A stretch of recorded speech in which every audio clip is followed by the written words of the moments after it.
Welcome, everybody. Episode 4 of Everybody Needs a Nudge. I've got another guest here. We're going to get into it with Nick Todman.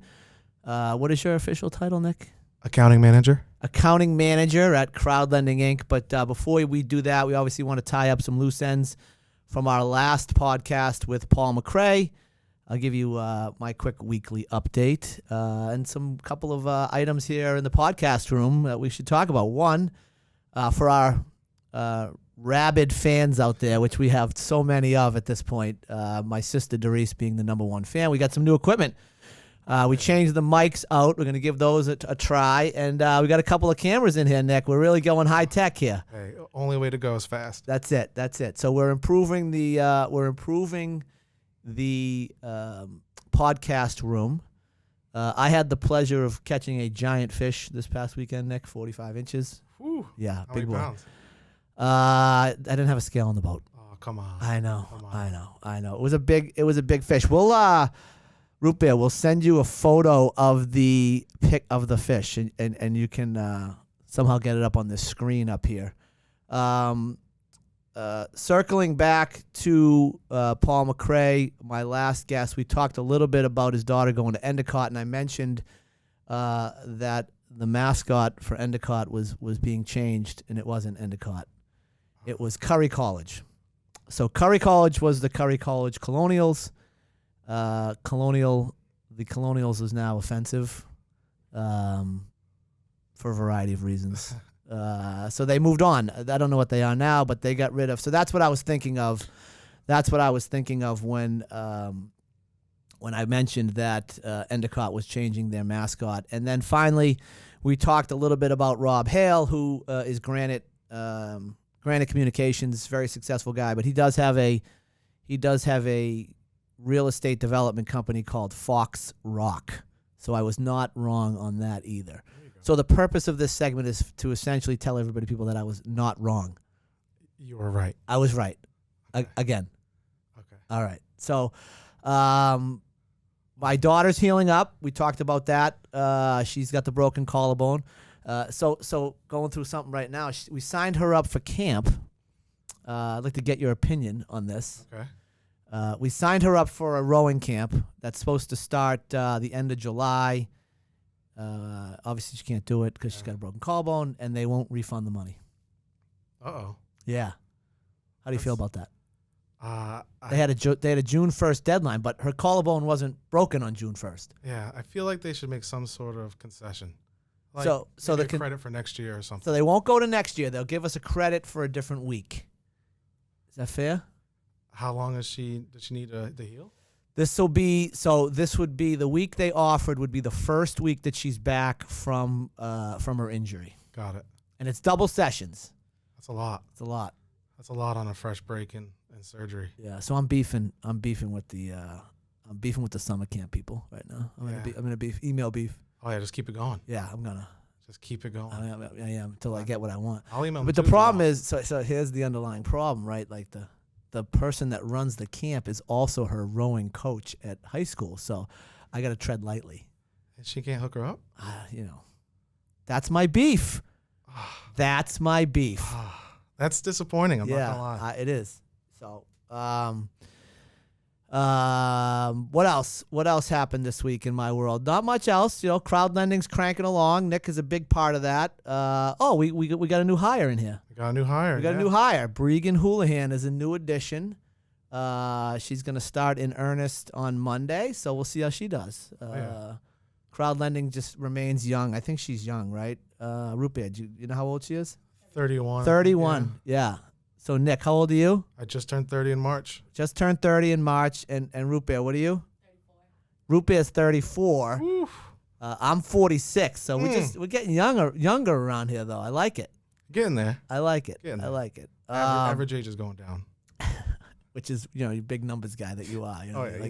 Averages, median, and maybe someday you can explain the difference between we'll pull out the outliers averages, and median, and we can have a real sick calculess talk about finding triangle angles and shit like that. Put up unbelievable. On the screen too. Put it up on the screen. Yeah, I'll give it a little lesson on mathematics. So Nick came to crowd lending 4 years ago. Yeah, 4 years ago, June 18th. Wow. I think I congratulated did. you on on the did. LinkedIn, right? Yeah. Yeah. Yes, My you did. my LinkedIn game is tight. Mine's weakened a little bit. I gotta get a little stronger. So tight right now on LinkedIn. LinkedIn, Twitter, big Twitter guy. You are a big Twitter guy. And then I'm getting on the Instagram. Uh-oh. Yeah. I'm starting a little Instagram action. Okay. But very confusing for an old man like me. You'll get used to it. Yeah, Twitter's nice though. I guess feed the information comes in. What about TikTok? No, I'm not on the TikTok. yet? No, I'm not allowed on that. Uh, My daughters won't let me. Probably a good thing. Yeah, they don't want me seeing their TikToks. No. I did take Rose, my middle child, to the airport yesterday. She's in Sea Island, Georgia, right now. For what? Just living her best life. Really? Just crushing it. 13 years old, flying down there solo. Solo. So how about this? Cost me. Forget about the flight. It cost me $150 for her to fly unaccompanied. Okay. On top of the flight. Oh, on top. On top of the flight. Oh. And then another $30 in parking, and then $40 at the airport for food and drinks. Really? Yeah. So it was 8:30 yesterday morning, and I had spent $250, in the bat of an eye. Really? And then you know what I got out of it? Nothing. A wave goodbye. I'm sorry. I got egg sandwich and a hug. That's what I got. Egg sandwich. Good egg sandwich though. Egg. Flew Delta, Terminal A15. There's like a Boston Bruins restaurant there. Okay. Really good egg sandwich. So the 150 basically let you in there? That's it. Got it. Yeah. Got it. Yeah. That gets me through the gate because I can go through the gate. $150. Security, just no flight. That's it. No flight. Well, you're better than my parents did for me. They just dropped me off and drove away. Well, I think you could do that back then. Yeah, I was probably the same age, like 13. My grandmother just moved to Georgia, and I went down for a full summer. And parents basically didn't even stop the car, just kept it rolling. Yeah, get out. Yep, that was it, and I was there. They went on and did that, whatever they were doing. Yeah, they're probably having the time of their lives. Yeah. Get rid of that Only kid. child at that time, so Yeah. they're free. So he joined us 4 years ago. Role is he does all the numbers, Oh, yeah. runs the accounting department. But we're not really here to talk about what he does at crowd lending. We want to figure out how did you get to crowd lending. Whew. So and Nick and I talk, I don't know, 11,000 times a day. At least. We cover a whole bunch of different topics, whether it's work, personal, whatever. But I never got the true story, or not the true story, the full story. I hope I get the true story. The full story of Nick Todman and sort of where he came from. My version of Nick Todman starts probably right around the age of 13. Yeah. I got some information on that, and then obviously, high school and college. So where did it all begin? Where was home growing up, and who was in the house, and let's get into it. Yeah, so from Danbury, Connecticut. So that's where Don't like Connecticut. Okay, start there. Not a Okay. big fan of Connecticut. I understand everyone's It's a frustrations. connection between Massachusetts and Boston. It's Look a at the pass-through name. State. It's a pass-through Yeah. state. Connect, I cut. No, you're not wrong. I know I'm not. I'm right again. Yeah. Maybe that should have been the name of the podcast. Right again. Honestly, Right, comma again. it fits. It does It fit. fits. All right. So born in Danbury, Connecticut. So I was actually born in New Haven. Okay. And then my dad is from Danbury. Well, Okay. he's from the British Virgin Islands, and he moved up here with my grandparents, I think when he was about 6 or 7. Okay. So for almost the entirety of his life, he's been in Danbury, Connecticut. Okay. I was raised by my dad, single dad, Yep. for a long time, from the age of about 2 months old all the way up till obviously I went off to college and whatnot. And then I have a stepmom who came in the picture probably when I was around 6 years old, something like that. Okay. And Danbury through and through the whole Danbury time. High School. Danbury High School when Okay. I was Class of 2010. 2010. Yeah. Okay. And All then when I was about 16, 17, my dad is young, so is my stepmom. They had my sister. Yeah. So you got a younger sister. Very young. Yeah. I was basically out of the house by the time that they had her. Gone. Yep. And So- between sports and school, I wasn't home that much my senior year. So for the most part, we're kind of just on each on our own. So your father essentially raised two only childs in some respect. No, exactly. Yeah. So how old is and I don't shame on me. Her name is Calissa. And how old is Calissa? Shame on me. 13. 13. So I have a 13-year-old. That's the one I just put on a plane. How would she do on a plane by herself? She could hang. Don't even get me started. Well, the whole point of this podcast is to get you started. So she's never really left home. The only trip she left home on was with me. Okay. And it was to go see my grandmother down in Georgia. That was recently. That was I think 3 years ago. Okay. And I went again a year or two later. Okay. She cried every day. Every day. And I don't know if it was a mixture of not having her parents around. Yeah. Or it was the lack of Wi-Fi that my grandmother had. So Wi-Fi, dude. Yeah. She doesn't care. Because we stayed in Airbnb for a couple days just downtown Atlanta. Wi-Fi was going strong, and she seemed to love it. Yeah. As soon as we got back to my grandmother's spot, cries. No Wi-Fi. Cries. No Wi-Fi. Can't get on the phone. Can't do her TikToks. Nothing. No TikToks. She lives on that iPad. Yeah. So I don't know how she would do. I don't think she would do well. I definitely think Rose is doing her thing. Yeah, Rose is. She likes the Wi-Fi too, but I think she'll be just fine. I hope she's just fine. I haven't talked to her today. All right, but to back up, so you go to Danbury High School. Yep, so I went to Danbury High. Play some sports there. Oh yeah, with the Mad Hatters. Oh yeah, he says. Oh yeah. Of course. Athletes. Oh yeah, athlete. Yeah. Oh, sorry.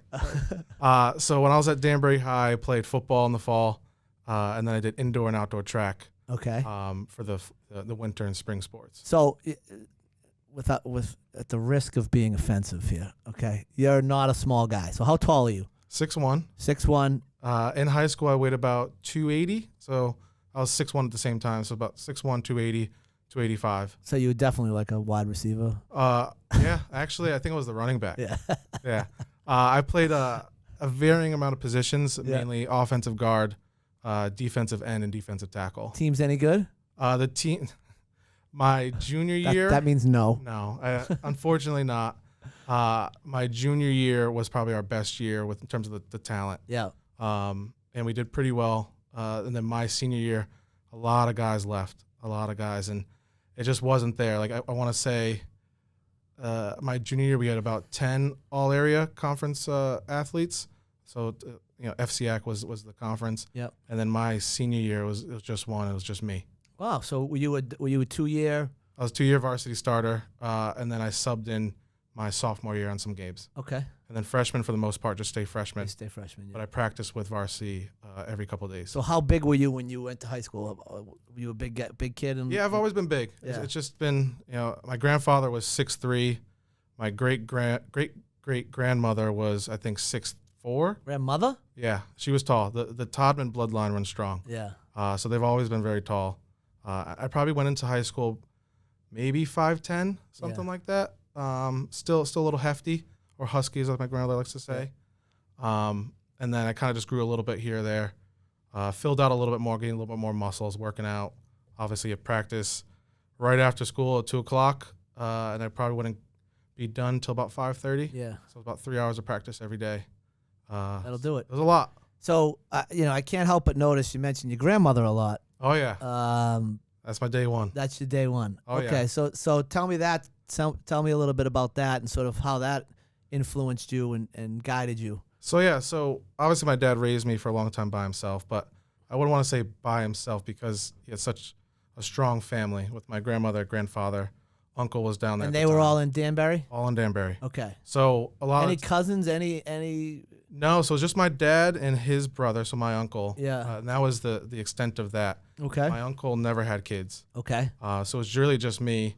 And when I say cousins, it was a lot of family friends that had kids. That you were just calling cuz. Yeah, so like my family, my immediate family by blood is tight. Mm-hmm. But if you go out, one more circle, they're basically family. We see them all the time. Yeah. That's what I call aunts and uncles. Some of them are godparents. Yep. So we had a really big group that would take care of me because they're all young. My dad was probably, I think, 21, 22 at the time. So when he was flying solo with you? Yeah. He had no idea what was going on. Yeah, no clue. But all his friends were like all chipping in. Yeah. Right? Some of them were just trying to keep you alive. Exactly. Don't let the baby die. Literally. Right. You got him right now. Don't let the baby die. Oh yeah. Yeah. That's literally what it was. By the way, that's every parent, no matter how old. I mean, I can remember when we first had Annabelle, you'd be watching on the monitor while she was sleeping, and like if you thought there was any sort of a funny breath. You're in there standing Yeah. over the Like, over. Yeah, what's going what's on? going here? on? Is you okay? Put your hand on the chest. Make sure she's still breathing, Yeah. and then go back to bed. Exactly. So that's every parent. That's regardless of age. But 22 is young. Yeah, he was young. So he needed help. He needed help. My grandparents obviously were a huge help. I think we lived with them for a little bit while he got his own place because he wasn't ready for me. Yeah. It was just one day I wasn't known to him, and then the next day I was. And that was it. Got me, and here I am. But here he put in a lot of work. My grandparents helped a lot, so I stayed with them pretty much on the weekends. Take my dad some fresh air. Yep. My grandfather was a pastor. Yeah. Big church family. So I would be in church from about 9 a.m. to about 3 p.m. Yeah. So we've talked about this in the past, and I'm always interested in how people view faith, how people use faith. My family was Catholic, but we didn't go to church. Yeah. It's essentially non-practicing Catholic, Gotcha. right? We would go on Easter, or we would go on Christmas, and then we did CCD, and then we got confirmed, and we went through all of those things. But once that was over, it was over. And my kids don't go to church now, but you went to church. Yeah. So as far as I can remember, I was in church. Yeah. All the way up until my grandmother moved down to Georgia after my grandfather passed. I stopped going. She was kind of the one bringing me all the time. So I stopped going. I still obviously believe and whatnot, but church was a huge part of our lives at that time. Right. So were you going to church because your grandmother made you, or were you going to church because you were getting something out of it? As a kid, looking back on it, I was going just to go. As a kid, that's all I just had to be there. But you learn a lot, and I look back on it, and I think it was definitely a good experience, and I definitely support it and helped shape me the way I am. You basically have another community outside of family and friends. Yeah. And in church, I did a lot. So my grandfather was a pastor, so all eyes were on me. I was an usher for as long as I can remember. Mm-hmm. And then they had, I think quarterly, they did youth church or something like that. I can't really remember what it's called, but effectively the kids run the whole service. So every time that happened, I was call it the MC. Like I was the big dog. I was the big dog. Yeah, you got the mic. So I got the mic, and I was the one kind of going through all the updates, reading the scriptures. The sermon still went through the pastors, but I was kind of handling all that. So it helped shape me. I got to learn how to talk to adults more at a younger age. Just made me more comfortable overall. Yeah. So huge thing that I'm trying to instill in my kids and the schools they're at offer it is the ability to speak in public, public speaking, and the ability to get up in front of an audience, whether scripted or unscripted, and control the room is on a high level is super important. But again, getting down and being able to talk to an adult at 15, 16, 17 years old, or even younger than that, is such a huge life skill that I see a lot of kids missing. And I do, as you know, I do a ton of coaching, so I'm around kids. And you can see the ones that are comfortable having a conversation with an adult versus the ones that aren't. Yeah. And I just think that carries all the way through. So that's sort of the first nudge, as we like to call on the show here, is your grandmother making you go to church. Sort of teaches you to be interact with adults, gives you a little bit of confidence, maybe a little bit of maturity that some of the other kids your age might not have had. Which allows you to become sort of a leader later on in life. But gotta say that somewhat of a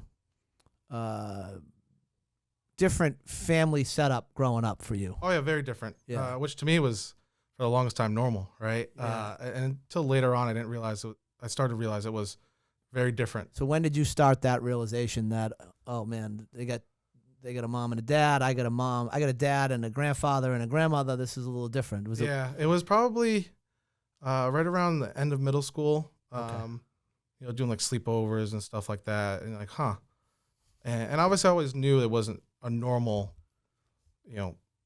household, but it was normal to me. Normal to you. Yeah, and then I started to see the interactions between, the parents and the kids and stuff like that. And obviously I was an only child. A lot of my friends weren't. So that's when I kind of really started to think like, this is this is not normal. Yeah. And it's different. And I hate to use that term, not normal, right? Traditional, maybe. Yeah, traditional probably. Yeah, so I started to realize that, which was cool because it gave me, I like to think, a little bit of an edge. I was outside the box already. Yeah. So it kind of gave me a little bit of maybe like a chip on my shoulder, and I did use that chip on my shoulder for a long time. The underdog. Yeah. Yeah. I like to be the underdog. Oh, yeah. Much prefer the underdog than the favorite. I'm with you on that. You know, you feel like you could, whatever it is, you feel like you can play a little bit freer. You feel like you're more relaxed. You can really just be you. There's no expectations, so to speak. It's a win-win, really. But it sounds like there was a lot of love in the house. Oh, yeah, there was a lot of love. Yeah. A lot of discipline. A lot of discipline. Which I needed. Your grandfather was. Grandfather, I got stories. Yeah. And one of them was. Careful, we don't want anybody getting in trouble. Trust me, I just changed the story. Yeah. You changed the one. You went through the Rolodex and switched it up. So my grandparents' house was a ranch style, and it had a sun porch or front porch, a 3-season room. Yeah. That connected pretty much the whole house. So it'd go into like their master suite, and then obviously everything fed around. I forgot what I did. Doesn't matter. It doesn't matter. But I know I was in trouble. Yeah. And it was to my grandfather. I started running. And I was small at the time, so I felt quick. Yeah. So I'm running around the house. I'm looking back. I see him chasing me. Run around, make a corner, boom, see him. All right, cool, keep going. And I look back on the next straight. He was gone. Yeah. And I'm like, huh. And I'm a little kid, and like, I don't know that the whole thing connects. And, well, go around the corner after I look back. It grabs you. Grabs me. And he was a big guy, so his hands pretty much just covered my whole chest, scooped me up in the air, and I got a little bit of a whooping for that. Yeah. Yeah. But he disciplined me, and I thought it was, for me at the time, obviously it wasn't great, but looking back, you need that. it helped mold me a little bit. You need that. Especially an only child with one parent. It was tough just to put all on one person. Yeah. Yeah. So now you get to high school, you play a little football, but you really, at that point, there's some focus on track and field, right? Yeah, so I went into high school. I had played baseball growing up, Little League. I wrestled for 1 year. So baseball was really what I was planning on doing in high school. And football was really just to pass the time. And I was always too big for youth football. Yeah, Pop Warner. Yeah, because you weigh in. Yep, yeah. Exactly. So I would always be way too high. Yeah. I was always way too low, by the way. So my dad was like, "You're not playing with." I'd be like 8. Well, they won't let you. Yeah. They won't let you play because they're afraid you're gonna hurt somebody. Yeah, or you have to play. Like me, I was the one that they were afraid they were gonna hurt because they were like, "Look at this little runt over here." So I'd have to play with. If I was 8, I had to play with like 12-year-olds. Yeah. If I wanted to, my dad was like, "No." Yeah. So when I got to high school, I was going into high school. I was like, you know what? It's time. This is my shot. Right? This is it. Like, I'm a big guy. Might as well use it.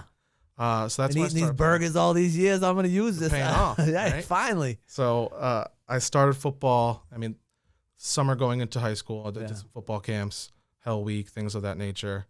And then once that season was over, it was really up in the air what I was going to do. Like, playing sports was just a given. So I had to fill each season. That was, to me, it was just I had to. Yeah. I wanted to. And I was going to play baseball in the spring. Like, that was my thought. Play baseball in the spring. What can I do in the winter? Yeah. I didn't want not good at basketball. And I didn't want to wrestle again. And that was pretty much it. Those are my options aside from track and field. So I was like, you know what? I'll do indoor track. So I did indoor track, and I loved it. Yeah. Absolutely loved it. And same thing, bigger guy. I was a thrower. I wasn't a distance runner, just so everyone knows. Oh, really? Yeah. That's a surprise. Sometimes maybe I thought about it, but not much. So you were a thrower. For those that don't know, and I don't know because I don't live in that world. What does that mean, thrower? Yeah. So track and field, basically everyone knows for the most part what it is. You have running events, jumping events, short running and long running, and then you have throwing. And throwing really encompasses there's 3 to 4 main events when you look at outdoor and indoor. You have the shot put, which everybody pretty much knows. Yeah. And that's just a cannonball that you're throwing. These go way, way back to just basically are implements that were used in battle for the most part. That's indoor. You have the weight throw as well, which is similar to the hammer throw in outdoor, but it weighs more.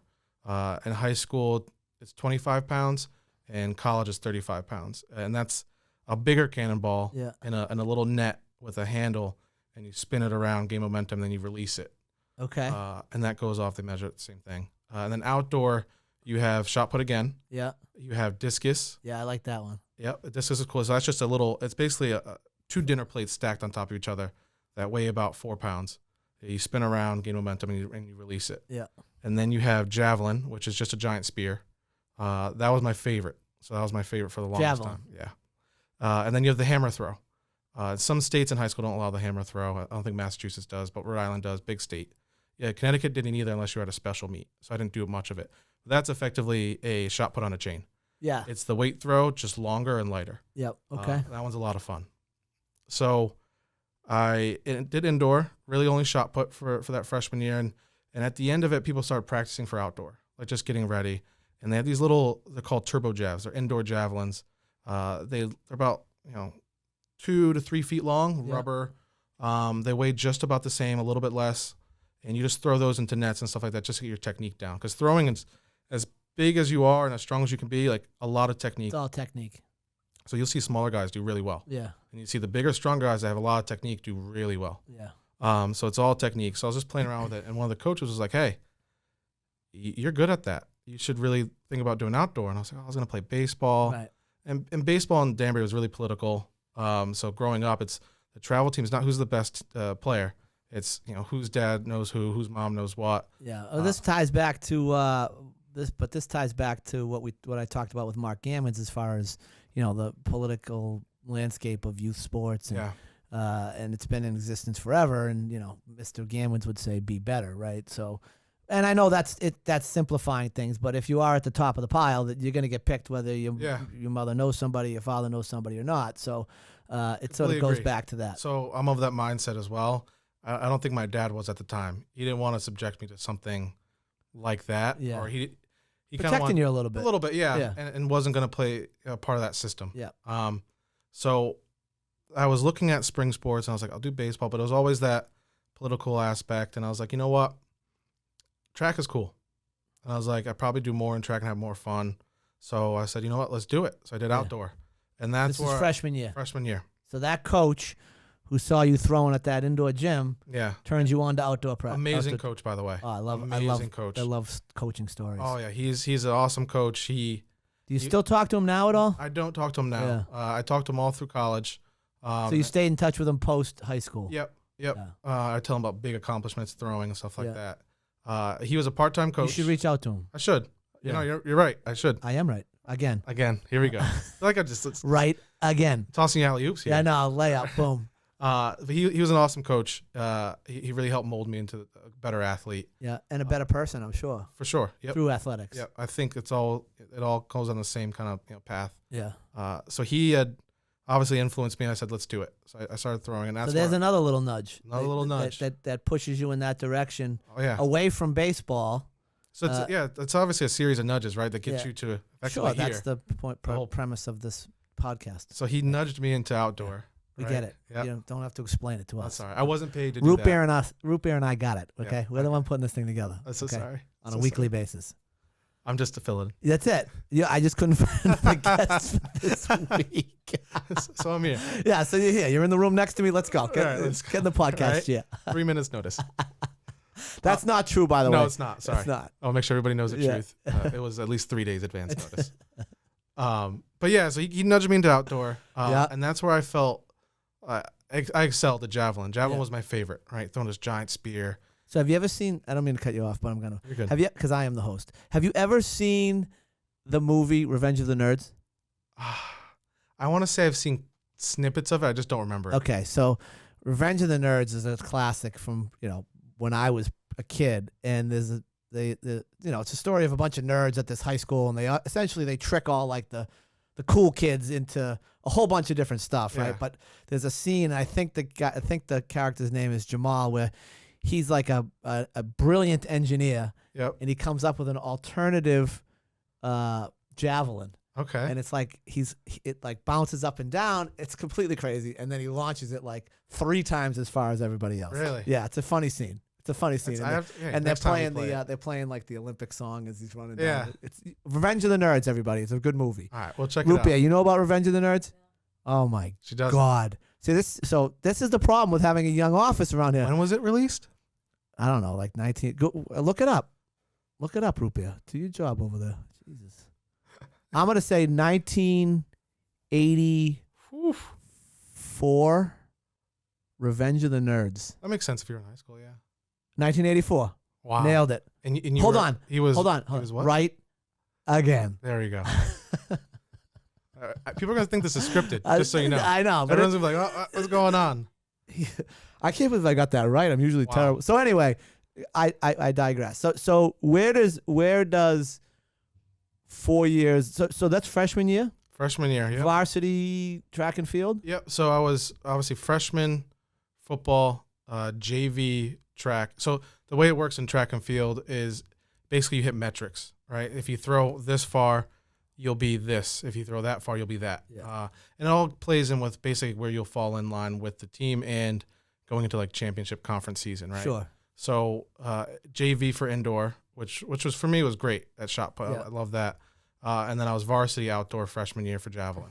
Just for javelin. Just for javelin. Yep. Not for the 100-meter dash. No. Okay. I tried really hard, Yeah. but I just didn't get You're there. still running. Yeah.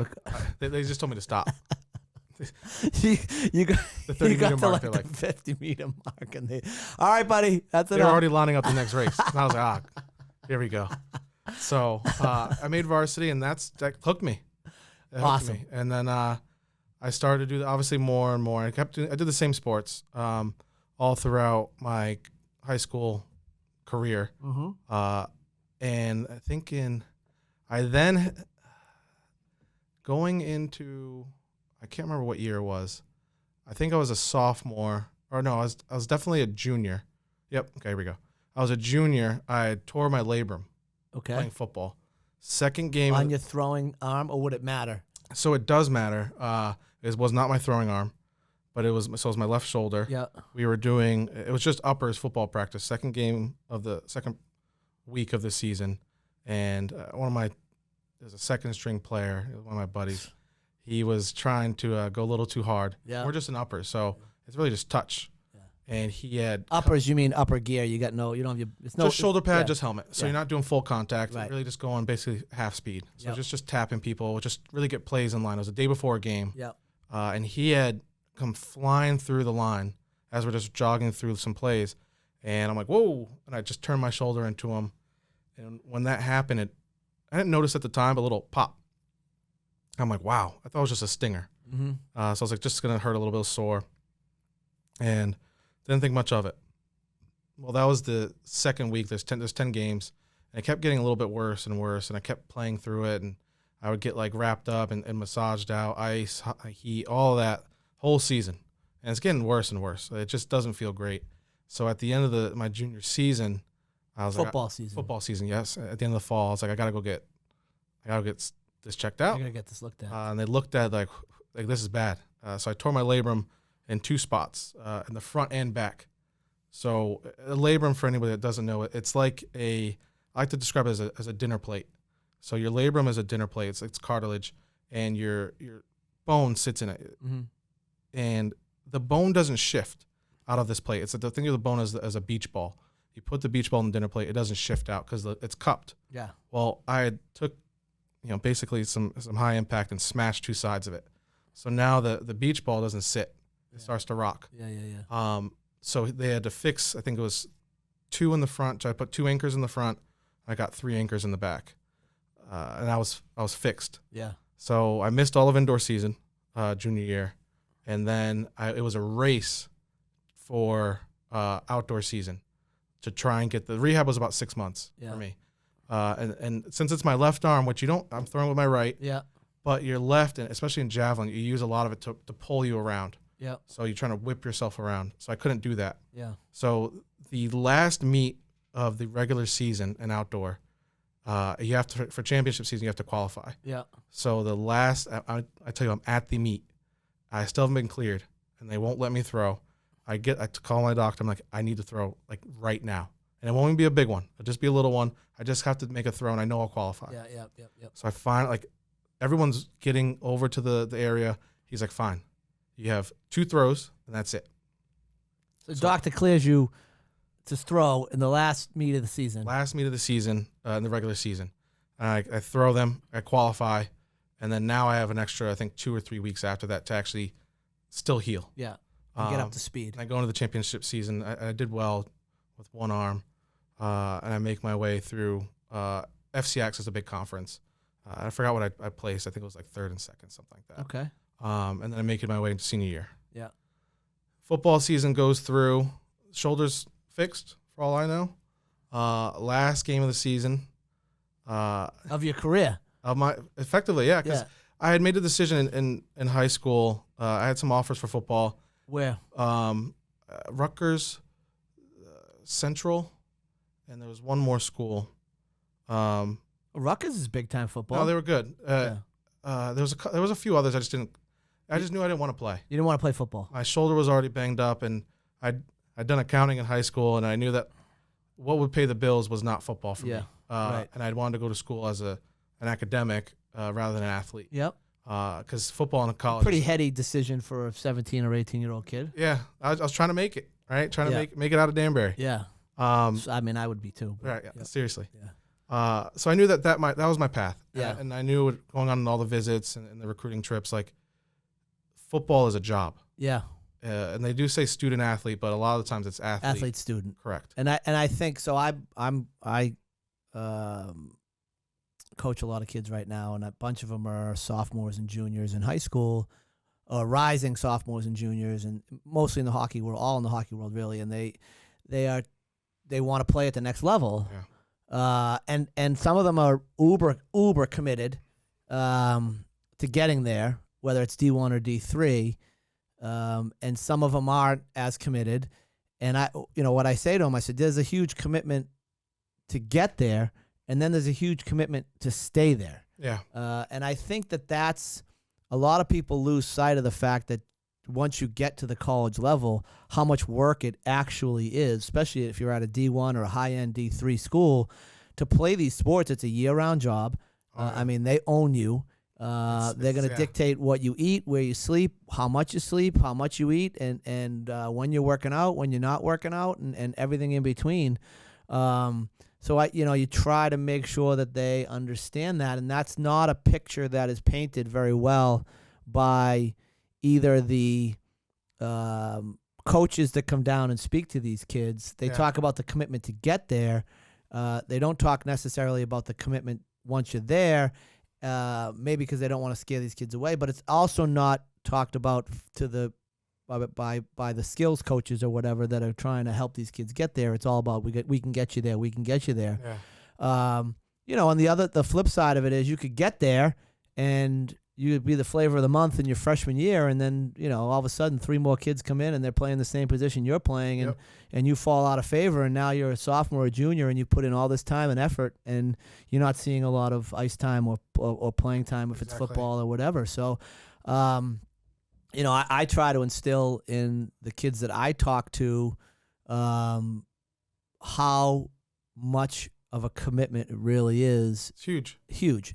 And then throw academics on top of it. All these kids are very successful academically, and a lot of them are at private schools that are, that have, a very robust academics programs, and they do well at school. So school's important. They understand that, and they got parents that understand that too. So, but then you go, and whether it's like I said, you got 2 jobs. You got your academics, and then you've got your athletics, and it's not easy. Yeah. So it's heady for a 17 or an 18-year-old kid to say, hey, I can focus on one of these. I can't focus on both, and to pick academics like you did. And I think too, it helped was actually the shoulder injury probably helped out a lot, just because I couldn't do any sort of training camps and stuff my rising senior year, so going into my senior year, which is a huge, if you're an athlete for football, that's your time. Yeah. Right? That's when you go all the camps, you do a bunch of visits, and that's when you really make your decision and show the coaches that, look for me. Yeah. My senior year, right?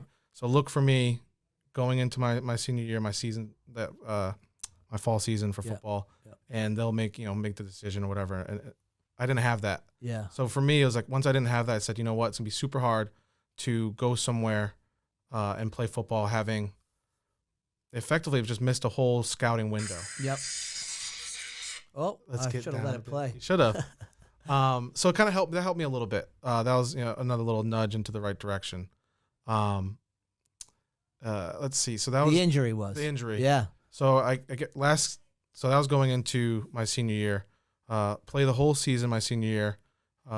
Doing well, loving it. Shoulder's been holding up. last game of the season. I was blocking this kid. Actually went to Florida. He was an amazing athlete, big guy. But I knew I could, him and I 1-on-1. You can handle it. I could handle it. Yeah. So that was me, like kind of like proving to myself that One last time. exactly that One last rodeo. that high end Division I could have been me. Yeah. So I'm blocking this guy, and he's big. So with the big guys, you don't just go straight up; you work them. Right? It's a little bit of thinking and strategy. Sure. Footwork, handwork. Letting him use using his strength and speed to his to my advantage, his disadvantage. Sure. So I'm guiding him out away from the play, and my fullback runs into me, and I have the guy out like this, and he hits my elbow and upper arm, bends my shoulder in, it dislocates out. Oh man. And at that point, I retore Everything. Everything, yeah. So I was out the rest of that game. Tried to get back in, couldn't raise my arm 3 inches off the side, so they wouldn't let me in. So that was tough. But then the focus was on track. Yeah. And I knew that I couldn't have surgery again because I couldn't be out for 6 months. So just wrote it out, let it be. Rehabbed it. Yep. And then at that time, I made the decision to go to Bryant, purely academics. Yep. And I just And that's Bryant University. Bryant University In Rhode Island. in Rhode Island. Yep. Yeah, okay. The Bulldogs. Yep. So I made the decision to just be pure academic, no athlete. Yep. Just let my body be my body. And I went to Bryant. Look what it is now. It's a temple. Yeah, it is a temple. Oh yeah. I try at least. Yeah. And then I got He weighs his food. By I the do. way. Everybody. I do. Just weighs it. Puts it on a scale before he eats. trying to shed these LBs, you know. So I got to be disciplined. But yeah, I made the decision. Went to Bryant. Yeah. Enjoyed my last season throwing. Realized I could not be an athlete Yep. at Bryant. My first semester, I was nothing. You were nothing. Just another student. Just another student. I'd talked to the football coaches before I came, thinking about maybe walking on and whatnot. And I was like, it's just not. It's just a job. It really is a job. But I got too bored. I was really too bored. So I went and talked to the track coach. I said, hey, I want to throw. And he said, okay, just send me your previous throws, like what it looked like. I sent him over, and he was like, okay, you're on. Yeah, you're good. joining. You're good. So I threw pretty much 3.5 years. I threw at Bryant.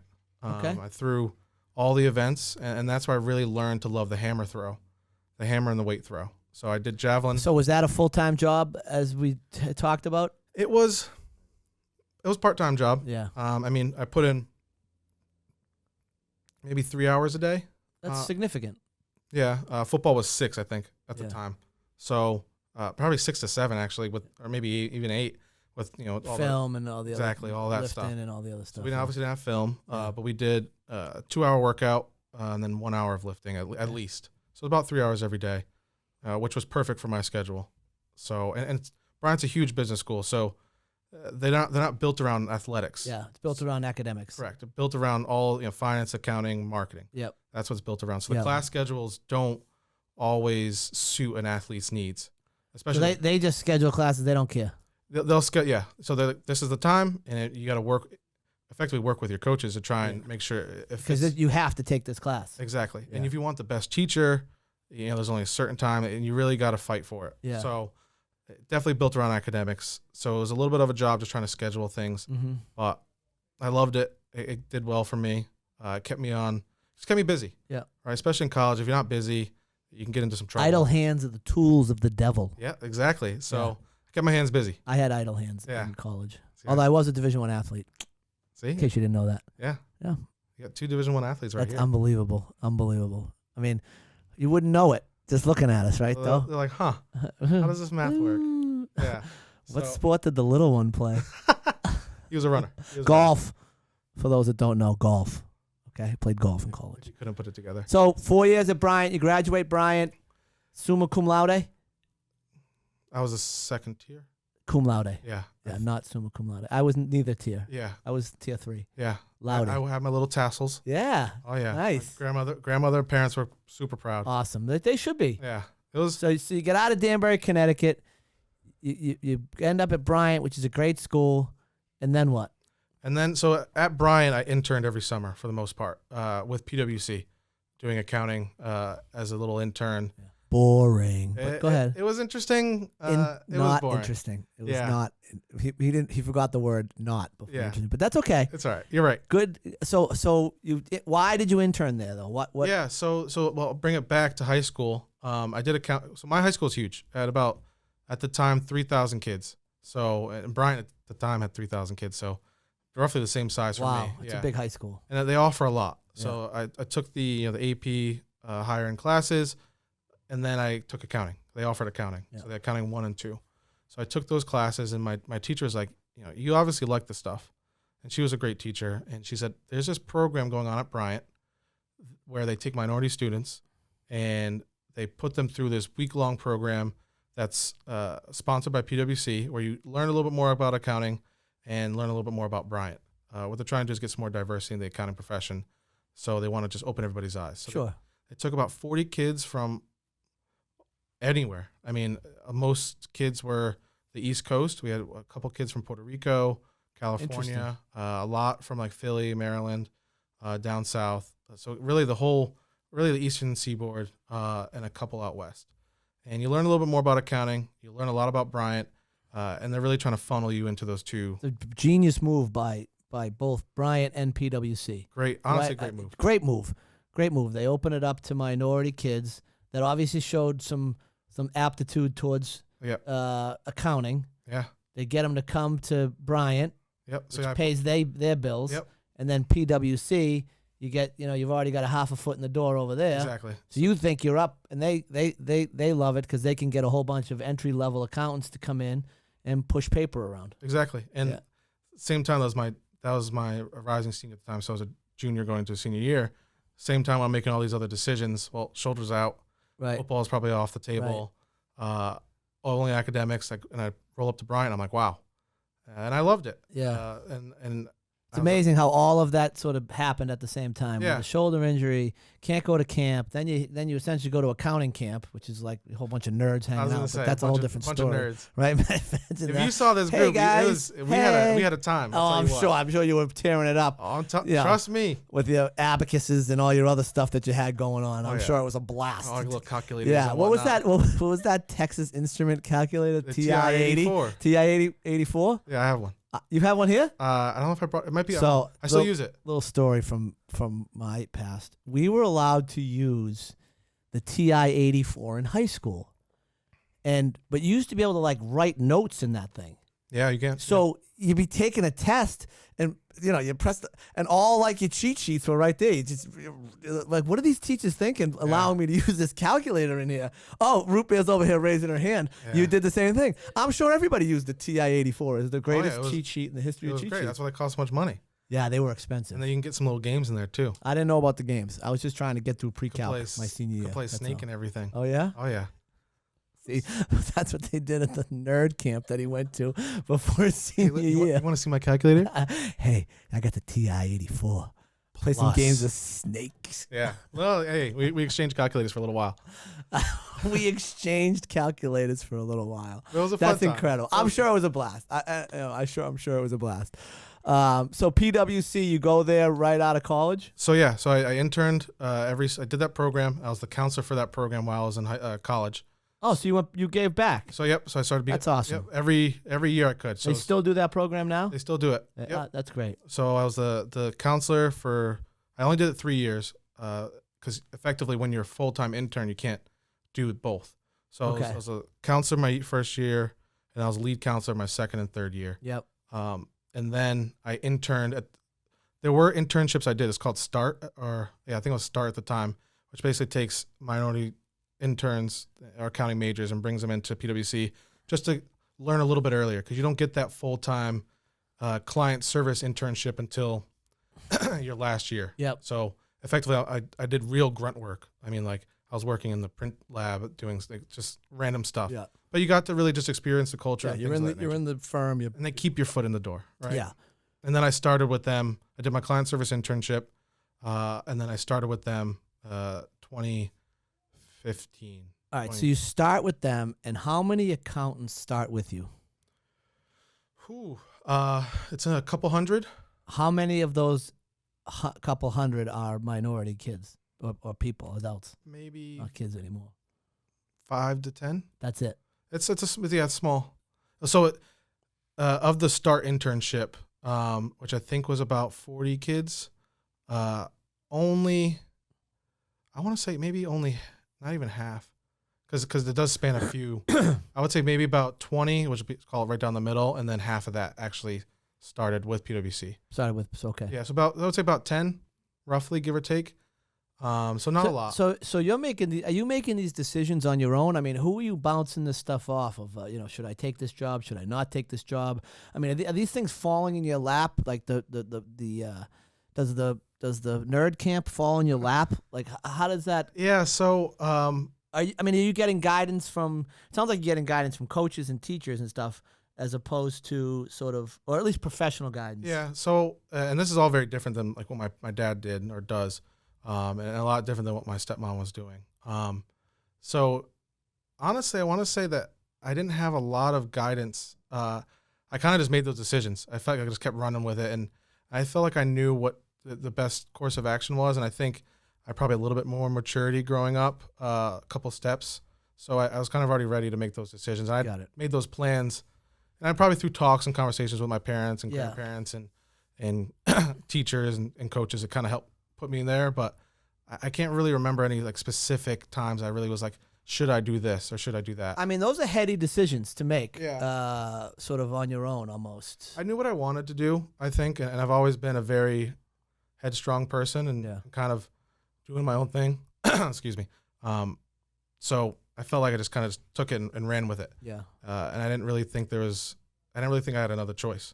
I was like, this is obviously right here. Yeah. This is my best option. I'm weighing it. Probably talked to my friends a lot about it, people that were in the same kind of world. Yeah, my little nerdy friends. Yeah, all the nerds got together. Yeah. Hey, and I just ran with what it. nerdy job are you going to take? Yeah, exactly. I'm gonna work at PwC. It's like, oh, you're working this summer. You're not just going back to have fun. I'm like, well, yeah. Well, I had to. That's what I thought.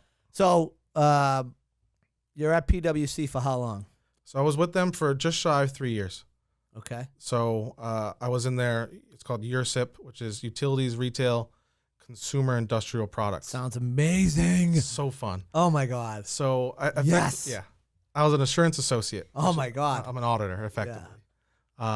Amazing. It was stuff. fun. Yeah. Of all the groups to be in, That was the group. that was the most fun. That was the group. least nerdy of the nerds, is what you're saying. Actually, yes. Okay. Is exactly what I'm saying. Awesome. So I was in that. Well, I mean, that makes sense because you're not a nerd. I mean, yeah. you are a numbers guy, but you are not a nerd. Yeah, I wouldn't call. I like nerdy things at times, but I have a wide breadth of interests. You do. You do. We'll talk a little bit about that, but I want to fast forward through the PwC stuff because it's boring. So I did PwC for about 3 years, just being an auditor. And then you come in and interview with us. Yeah. So what made me get here to this point, my last busy season was it was a long one. It was staying up till 4 a.m. And then waking up at 7 to do it again. And I got a dog, Biscuit at the time. Biscuit. I felt like I was, as corny as it is, I was missing, precious memories. Oh my God! I can't even. Yeah. Well. Oh my God! I said this, and I miss moments with Court too. Don't forget. That's fine. Your fiance. Yeah. Okay, so just for the record, the dog got mentioned before the fiance. Just for the record. Yeah, and she would be happy with that. That's a lie. No. And if you think that, you're in for a world of hurt. Trust me. Oh no. Trust me. Okay. Trust me. She understands. Oh, I would be second. It. Yeah. I'd be second they all tier. Get it. I'd be second tier. Second tier to who? Biscuit and Coco now. Oh, Coco. Oh yeah. There's Biscuit and Coco. Now Coco. But yeah, I felt like I was missing a lot. Yeah, you're missing life because you're working in a sweatshop. Yeah. 50, and 100 hours a week. So I was traveling as well. So I wasn't home Monday through Thursday. I get home Thursday night. No way to live. So I only had Friday, Saturday, getting prep for Sunday for work. So I was just missing a lot, and I knew probably 6 months before that I'm done. Yeah. And I told everybody, was like, "What's your plan?" I'm like, "I'm not doing this anymore. I'm out." I was like, "It's just not what I want to do." I talked to my senior. I was like, "You love this. You excel at it. You love it. Like you want to do it more. You see yourself going up and up and up. For me, I don't see past this." Yeah. So I was like, "I want a life." Yep. So at that time, I started looking around, and this opportunity came across my desk, and I'm like, "Huh, I love real estate." So always watching HGTV, DIY, just all this stuff that fake real estate stories. Fake real estate story. But it interested me. No, I get it. You're interested in real estate. Got my foot in the door. It was my little nudge. Yeah, little nudge. So piqued your interest. Yep. So this came across my desk. PIQUED, piqued. Oh wow. Yeah. I like that. Well, I'm a linguist. This is true. Yeah. So that crossed my desk, and I said, again. "This is always, always." But the opportunity was cool, and I was We're like, killing Root Beer right now. She's loving it. dying laughing right "We now. gotta get her a mic just to hear it giggles."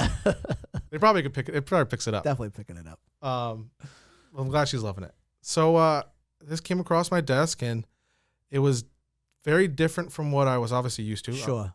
But I love that aspect of it. Right. Yeah. I went from this huge firm, and I was looking at this little, at the time, mom and pop shop. Pop and pop. Pop and pop. And I would have been, the fourth employee? Fourth employee, buddy. Yeah. Longest tenured now. This is true. Longest tenured crowd lending employee right here. Yeah. Nick Todman. I'm sure I'm hear all about that in his review. Oh, yeah. Oh, yeah. We're going to play this podcast. Oh, yeah.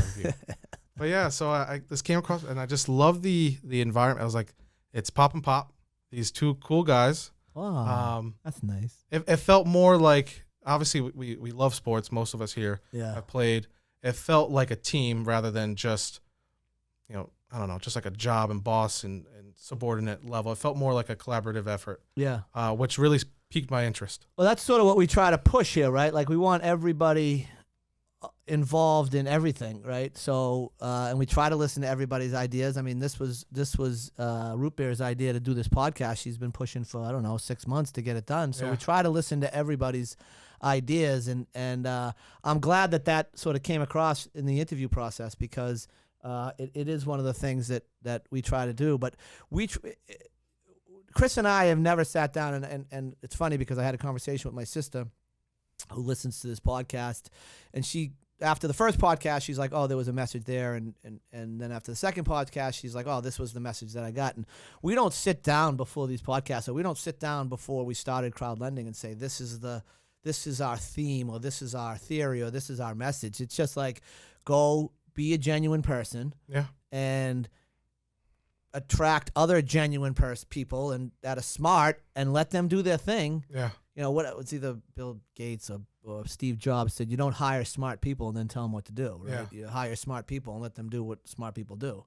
And Very if true. you're not listening to those people around you, then you're the idiot, right? And Missing so out. it's nice to hear that that came across in our interview process. We had probably had 3 or 4 interviews, right? Yeah, and I was, at the same time, I was interviewing other places, and I had come down to a few that I actually wanted to pursue, and I got effectively offers from them, and I kept coming back, and I was like, I was finding reasons to not. It was weird. Like I kept finding reasons to like choose another place. I was like, well, they do this, but I'm like, but I kept coming back to this. Yeah. And I was trying to find maybe reasons not to pick crowd. Yeah. Right. And I couldn't find them. So I was like, just trying to search for them.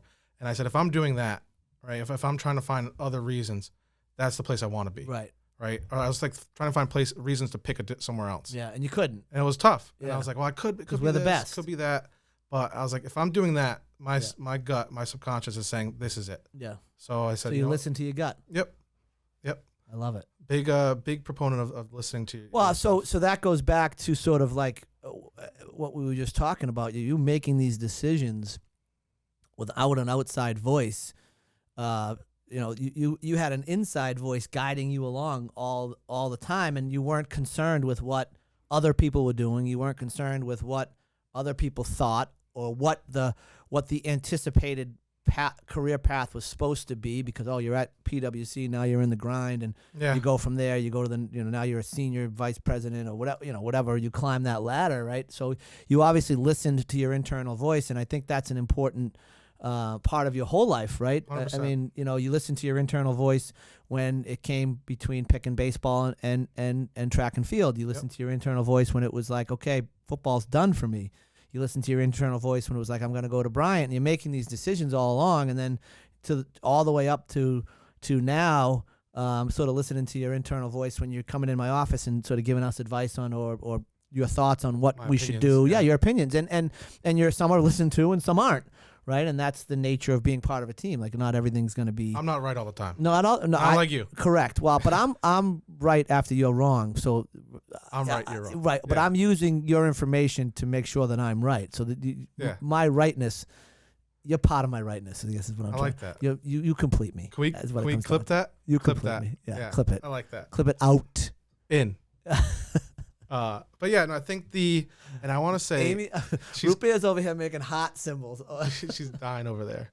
I want to say that what helped me a lot is Malcolm Gladwell in that book Blink. Yeah, which I read. And I'll tell you, like, I love that book. Probably Great my favorite book. Yeah. And I read that in AP Psychology as, basically. Second time he's mentioned that he took AP classes, by the way. I think he's trying to get something across. I was a smart guy. Smart guy.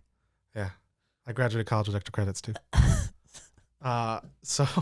What? Oh, that's great. You have who do you use those extra credits with? I go down to McDonald's and get a burger. I get some extra credits here from Brian. All right. Here we go. So, as a accounting major and worked for PwC, I had to demonstrate 150 credit hours. Okay. To sit for my CPA exam. So you graduate normally with. How are we doing with that CPA? I'm cruising. Okay. I'm cruising. So you graduate with 120 normally. Yeah. I basically never used my high school credits that transferred in, which was about 12. And so I graduated 132. So when I did and this is all part of the plan, right? I did think, I was a long-term thinker. I thought a few steps ahead, like this is what I have to do. So I said, I'm not going to use these. And that's, I kind of figured that out through college. I was like, I'll just keep taking classes. Yeah. Because classes weren't that bad. And you liked it. You liked the subject matter. You liked taking the class. You liked being busy. So why not? Yeah. So I was like, just keep going. And I'm paying for them. Yeah. So I might as well take all of that I can get. So I graduated 132, which meant I only had to take 18 other credit hours. So effectively 6 classes. Yeah. So I did those online. And I took things I liked, like I think philosophy, real estate, tax, real estate law, some other like random things that piqued my interest. Yeah. So I got to the 150. Got it. So that's why, I hinted at it. I forgot where I was going. Took all my AP classes and extra credits. I'm better than you at everything, but that's okay. You said it, not me. So I read this book, Blink, which is about your subconscious. And awesome basically, book. Your body and your subconscious knows things, obviously, before you even realize. And I think that kind of told me to keep an open eye and keep an open mind to like what's going on in my life and in my body, and try and listen to effectively what I'm saying, just not saying yet. You know what I mean? So that definitely helped me, I think, and kind of pushed me where I wanted to go. So it's funny you say that, and listening to your body. And this is not this. So I play some golf, and a lot of times you're like standing over a shot, right? And you're trying to decide between a 6-iron or a 7-iron or whatever it is. And one of the techniques that I use to decide which one I'm going to hit is, okay, I go stand over the ball, and what does my body feel like? Yeah. Right? Like, so if I'm trying to hit a 7-iron, which doesn't go as far as a 6-iron, and all of a sudden I tense up because I feel like I got to hit it really hard, my body's telling me that that's the wrong club. Got it. And I go back and get the 6-iron. Yep. And then all of a sudden I relax and I can hit a good shot. Right? That's so just and Blink. I'm simplifying what's in that book, Blink, but that's essentially it, right? Yeah. I mean, it's your body tells you almost or knows almost immediately what the read is, what the right decision is, and I use it. Cues. I use it all the time in business when I sit down with somebody and start to get a read on them. Like, what's my initial reaction? Yeah. Physically, physically, do I not want to look at them? Do I make eye contact? Do I not make eye contact? Do they make me feel uncomfortable? Does the conversation make me? What's my body telling me about this meeting? Forget about the content of the meeting because, anybody can tell you anything, right? 100%. Chris, my partner, one of the founders here at Crowd Lending says all the time, people lie, numbers don't. Yep, and it's very true, right? 100%. And we're very, very numbers driven here. But we have meeting after meeting after meeting when we sit down with guys and they've got these pipe dream projects. So they've got 5 projects going on and they're looking for funding and they've got 1 million other lenders that they've used and they have perfect track records. And you're like, something's not right. And so there's an old saying that I took out of law school that doesn't pass the smell test. Yeah. And essentially something doesn't smell right here. And I say that to Chris all the time, like something doesn't smell right with this guy. Like there's more to the story or woman. There's more to the story here.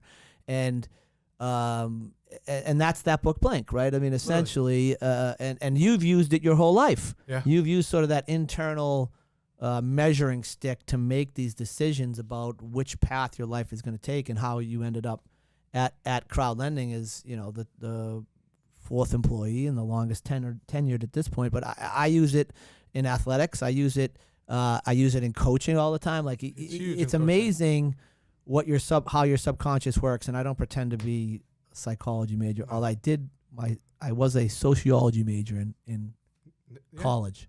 Nurture versus nature. Yeah, and that's probably a conversation for another day. But I do listen. You got to listen to your body. Yeah, and I think the people that excel, like the pros at anything, the masters of whatever they do, they sometimes they can't pinpoint it, right? Like they don't know what they're like, why they made that decision. They just know it just didn't smell right. So something's making me not feel great. I don't know what it is, but something's just giving me that inclining that I'm not 100% there. Yeah. Or just like your body, you're starting to tense up, and the people that could pick up on those little cues faster can be a little bit more successful in whatever they're doing. Yeah, I mean, I think the story about the art, I think it's actually might be the first or second story in that book, Blink.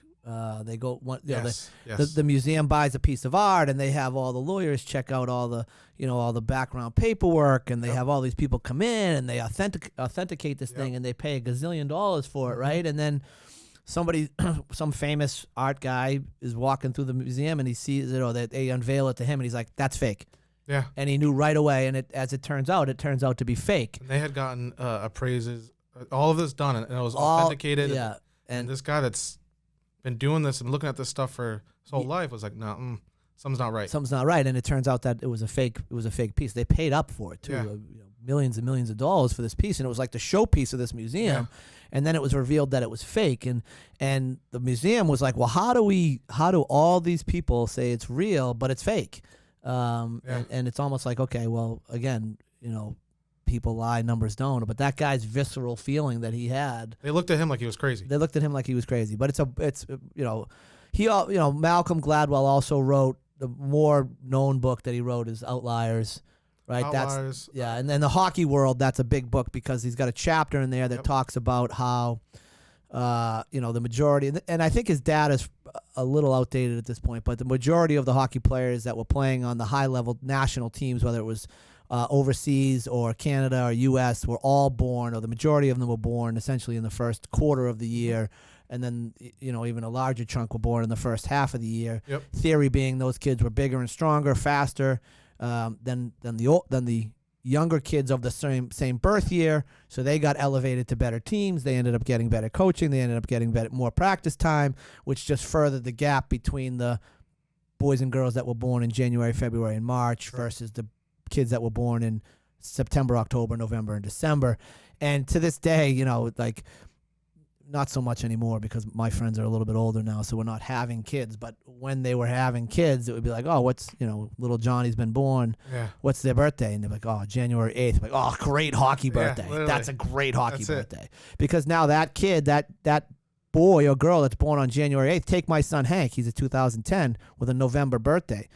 So all his life he's been competing against kids that are 11, potentially 11, 10, 9 months older than him. That's a lot. It's a lot. Especially as a kid. As a kid, it's a lot. The delta between a 9-year-old and a 10-year-old is huge. But I always say, that catches up. So when he goes to high school, he'll be one of the oldest in his class. Yeah. So all the years of playing against these kids that were older will have helped him because he'll be used to playing against older kids. But now the kids in his grade, he'll now be the older kid. So, who knows? I mean, but that's so the Malcolm Gladwell book is well known in the hockey community because of that particular. Yep. But that's also a great book that has a bunch of great stories. All of his books, I love all of them. Yeah, I mean they're a little redundant. They get a lot of the same themes. You could say that. Yeah, I mean you don't need 42 chapters to say the same thing. Yeah, I think he could trim it down a little bit, but he's it's well written. It's an easy read. It's an easy read. I think I read it. I read Blink quickly, and then I think I read Outliers on a couple of plane rides to and from Florida. And then Tipping Point? I haven't read Tipping Point. It's on my nightstand. All right, so before we get a little long in the tooth here, give me your how do you like crowd lending? I love it. I really do. And I'm not. All right, that's a wrap. Not being paid to say that. And I'm always very honest. Everybody will know that. Probably a little too honest sometimes. I love crowd lending. I think the vibe, as Root Beer would say, is on point. The way everybody interacts is awesome. And I think that starts tone at the top, right? So damn right it does. The Pop and Pop do a good job of making this environment really nice and inviting for everybody. And it's a fun time. It's not. You come in here, some people a little late, some people a little early, and it's just like, you came in and whatever. It's a nice camaraderie. Yeah, I think it's like a little bit of a locker room mentality in that, it's a team. Again, like goes back to your team theory. It's a little bit, if you come in late, you're gonna get ribbed, right? If you're leaving early, as you walk out the door, you're gonna get some crap as you're walking out the door. We got a little music playing in the main area, and people are getting their work done. And what I like the best about our team is everybody goes about and does their business and takes care of their individual assignments or work or whatever. But if there is a code red or if there is something that needs to be done, it's all hands on deck, and nobody complains about having to do something that may not be in their job description. We don't have job descriptions, right? Yeah. I mean, there's no formal like this is your job and these are the things you're going to do, and so I think that's my favorite thing about the crowd lending team is that it's like, okay, hey man, we got this problem, needs to be fixed, and everybody's like, okay, what do we got to do to get it done, and what are the moves we got to make, and let's make them. And I think those types of, I don't want to call them crises because you start using that term, maybe our investors would get scared. But you have moments in business where you got to make decisions, you got to do things fast. But those are the times, and those are the moments that bring the team together even closer. 100%. Right, when you finish and you're like, oh man, geez, thank God that worked out, or thank God we were able to do that, or make that move. So. And I think that's my favorite thing. That and Friday lunches, which you were trying to do today. I think we are doing it today. Oh, really? Well, you got a few minutes to. We got to end this podcast then. So, I think as we walked through your life, and it's not easy. It's not easy to talk about your life, but my takeaway mainly here is that, you listening to your internal voice, the nudges, your nudges came from inside you. Yeah, I think a big internal nudge, and I think everything that surrounded me helped me understand that my internals, going to church and my big family friends and all this stuff kind of helped me make sure I knew how to listen to me and look out, from within. Well, yeah, because I guess the flip side of it, the flip side of having all those people around and being part of church, right? There's a lot of voices. A lot of voices. And then you're at PwC, and there's a lot of voices, and there's a lot of people going on different paths. There's a lot of noise. There's a lot of noise, and you knew enough that your nudges, your life nudges, were going to come internally. Some people get them externally. I would say mine are probably more external than internal. Mm-hmm. But you had the wherewithal at a young age, I would say, younger than most, to say, okay, this is the path I'm taking. Yeah. And no one's gonna sway me either way or move me off. For good or bad. For good or bad. That's it. For good or bad. And now you get to enjoy the good, you get to enjoy your decisions, and had you made bad decisions, you would have suffered that, but you would have worked through them, and they all would have been part of who you are. Exactly. But I think it's a nice story that you listen to your internal nudges all the way along. Yeah, because it brought me here. Because it brought you here. That's it. Sitting at the table with the big man. Oh yeah. Oh yeah. Big little man. Yeah, the little big man. Little big man. Okay. Yeah, not the big little man. Sorry. That would be you. Oh. Okay. Yeah, little being below me. Okay. I don't know, that joke bombed. That's okay. 50%. That's all right. I have a joke. You can't hit all the time. So I'm gonna tell one last story, one last joke, and then I'm gonna sign off here. But so I have two sisters and a brother, and we get together a lot, and my brother's a very funny guy, and so we're always telling stories, and we're telling jokes, and we're ripping on each other, and I always say, so if you tell a joke and it bombs, I always say, well, I'm just shooting for 50% here, 50%. And that line always gets my sister Doris to laugh. So I say, no matter what, I'm at 50%, because I just got to throw the 50% line out. You'll get her. And I get her. There you go. So I'm always at 50%. Like so that. I appreciate that from my sister Doris. She always laughs about that joke. So, well, thank you for coming on. Always. We probably could have gone for another hour, but I think the food arrives in about 4 minutes. So we got to eat. Big man needs to eat. I was just to say, big boy needs He's to eat. going to go get his scale. He's going to weigh his food. Yeah. I will. But thank you for coming on. I think it's a great story. I think you're a great story. We love having you here at Crowd Lending. And for everybody out there, if you ever need anything, don't hesitate to call, because as we know, everybody needs a nudge. Thanks, Nick.